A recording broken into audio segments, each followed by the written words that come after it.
Ever since the Mesopotamians discovered the ability to fashion perfectly symmetrical pots and vases by spinning softened clay on a rotating wheel over 5,000 years ago, mankind has realized the value of the spinning process. The Egyptians were the first to discover that this technique could be applied to metals as well. It wasn't until about 1840, however, that metal spinning was introduced into our country, and at first was used almost exclusively for making fine gold, silver, and pewter hollowware and chalices. Not until the early 1900s did metal spinning begin to enjoy widespread usage in manufacturing, replacing stampings and lathe turnings in certain applications. And it wasn't until 1976 that the first computer-controlled machine was introduced, enabling manufacturers to automate the process.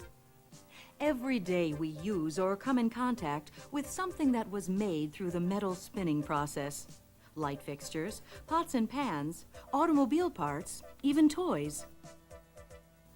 Metal spinning is also responsible for producing many things we rarely see or think about. Nose cones of missiles, medical instruments, jet engine parts. Without metal spinning, some of these items simply could not be produced. But what exactly is metal spinning? How does it work? And how is it different from other metal forming processes? Basically, metal spinning is a method of forming flat discs of sheet metal or pre-formed metal workpieces on a metal spinning lathe into conical, hemispherical, or cylindrical shapes. Because of the nature of the spinning process, the spun part is almost always a circular shape, and all spinning machines form the spun part in the same basic way. A tool or combination of tools is applied to the face of a spinning metal blank with sufficient pressure to form the metal over a chuck or mandrel, which corresponds to the inside dimensions of the part being formed. Parts can range in size from a fraction of an inch to over 25 feet in diameter. And metal thickness can range from wafer thin to 3 inches. Metal spinning can also accommodate many different types of metals, all of which makes metal spinning suitable for a wide variety of applications. But why use metal spinning at all? Aren't there other metalworking processes that can do the job, like press forming, for instance? Granted, other metal forming processes like deep drawing on a press can achieve some of the same finished parts as metal spinning. But often, it's not practical to do so, as the cost of tooling for press operations is prohibitive, particularly in small production runs. Also, there may be more steps required to achieve the same finished product. In press forming, for example, a metal blank may have to be drawn in several steps to arrive at the same finished dimensions that could be achieved in one operation on a metal spinning machine. Forgings usually must be made in a thicker cross-section than spinning in order to prevent warping when they are subsequently machined down to achieve the desired thickness and contour. The spinning process permits the contour to be formed with little or no added machining, avoiding the need to pay for extra metal stock and secondary operations. And spinning can provide improvement in the grain structure of the metal, increasing its strength as well as increasing dimensional accuracy. But don't think of metal spinning as purely a standalone process. Spinning can be easily and economically integrated with other processes to achieve a desired finished part. For some component shapes, the most economical solution may be a combination of spinning and deep drawing. The preliminary draw operation can be performed on a standard set of draw tools. Then the workpiece is spun to its final shape. Metal spinning is a process that can be integrated at any stage in the production of an item.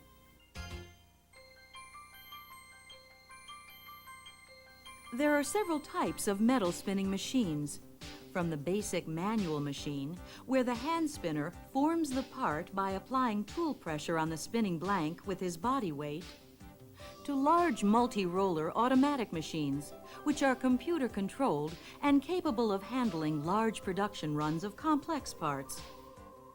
Manual machines are usually relatively small, capable of handling low and medium production runs of a wide variety of parts, often producing a specific part on a one-time only basis.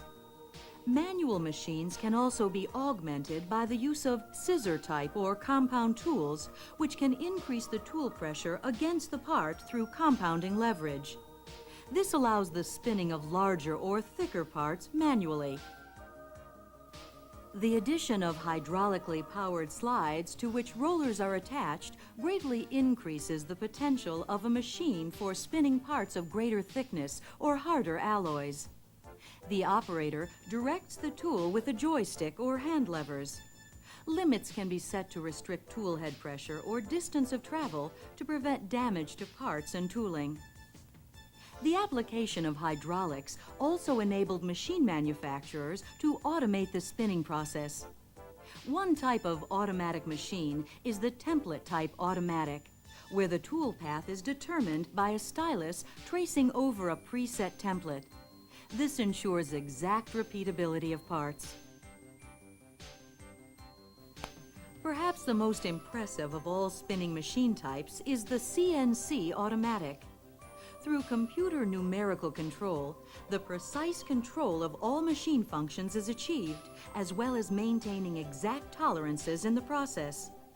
Through programs stored in the computer, the spinning machine can be guided through intricate forming processes with flawless precision, including automatic centering, spinning,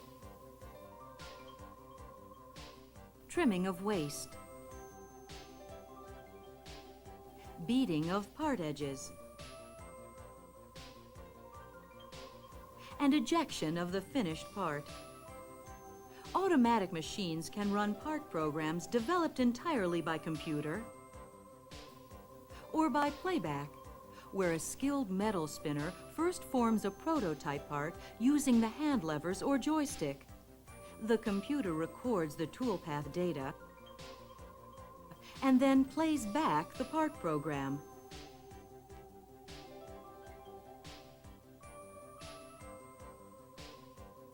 A playback machine with the proper software can also trace the mandrel automatically. The program then allows for the metal thickness of the blank and plays back the toolpath from memory.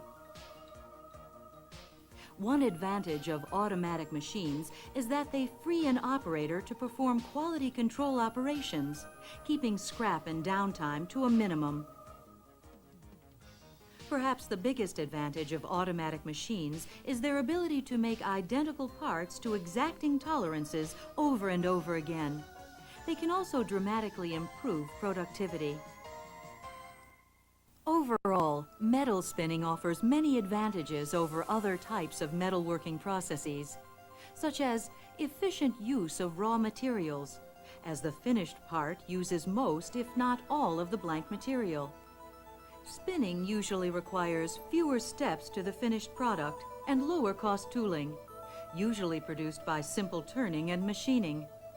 Both of these pluses shorten lead times to production, as well as delivery times to the customer. The process of working spinning metal actually increases its tensile strength. Additionally, a wide range of part sizes can be produced, from a fraction of an inch to over 25 feet in diameter. Plus, metal spinning can achieve highly precise tolerances. And because of the adaptability of the metal spinning process, design changes can be handled more easily. Let's have a look at the metal spinning process from start to finish. First, the part is designed by an engineer who establishes the specifications for dimensions and materials based on the final use of the part and its structural requirements. The plans are then sent to the metal spinning shop, either in the form of blueprints or on computer disks, and the tooling requirements are determined.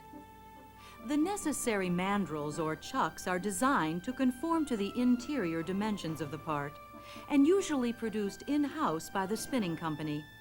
Blanks are then circle sheared, or if another metal forming process is being used in conjunction with the spinning process, the preform is produced.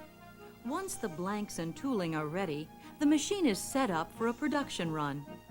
The operator then does all pre-run inspections of the machine and work area to make sure the machine is functioning properly and that the work area is safe.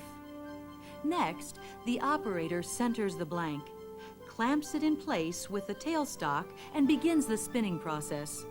The blank is lubricated to keep heat buildup to a minimum and to prevent the tool face from catching on the blank. Depending on the requirements of the part to be formed, lubrication can be applied before the blank is loaded or after it is loaded and spinning, or lubrication may be applied throughout the entire forming process. Forming pressure is applied to the spinning blank with the tool or roller from the center of the blank outward, causing the metal to deform toward the chuck. Except in shear forming, where the operation is performed in one pass, the blank is usually formed over the chuck in a series of passes. Depending on the part being produced, the cycle may include trimming, and if necessary, beating, whereby the edge of the part is rolled over or finished.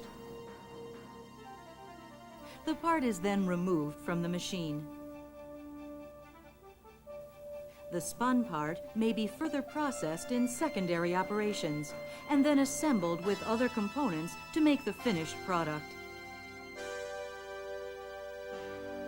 These are the basic steps involved in metal spinning. But metal spinning also encompasses a wide range of specialty techniques to produce parts which are unique to the spinning process. Shear forming is a technique of hydraulic spinning. It is used where uniform wall thickness is critical. This process achieves a controlled reduction in blank thickness in one pass, as the powered roller pushes the metal ahead of it and compresses the metal flowing under it.